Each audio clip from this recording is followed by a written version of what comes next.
Is muddling through an option?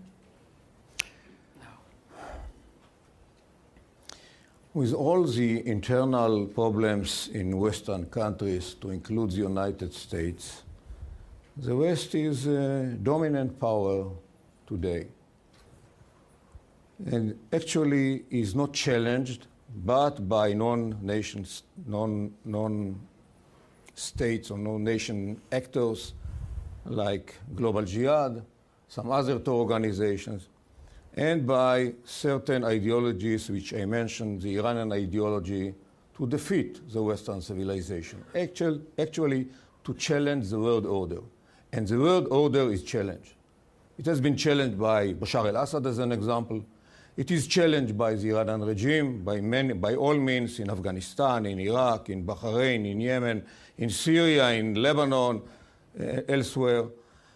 So the question whether the West want to play on this arena or to stay at home, this is the main question.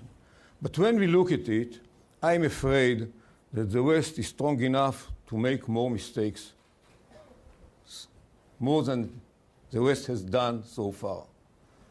The best example, historically, I believe, is what we see now in the Middle East. In the Middle East, what we see, what is called in certain circles Arab Spring, Islamic Winter, we call it turmoil. We believe that this is the collapse of the nation-state system, which was imposed artificially to our mind by Western leaders, either after World War I or World War II.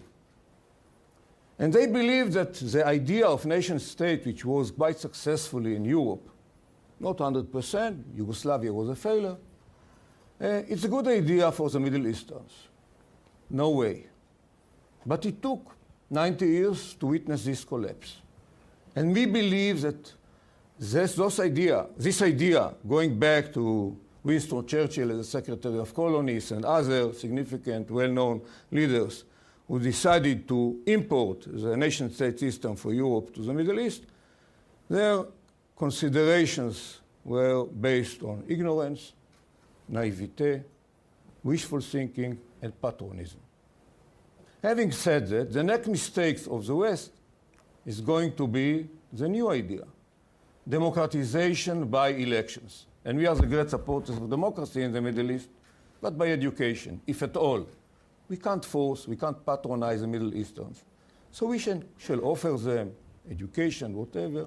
At the end, they will have to make their mind in which way to rule themselves. Not incidentally, the monarchies survive in the Middle East, but the artificial republics, to exclude Egypt, which is an historic country, like Libya, like Syria, like Iraq, they collapse.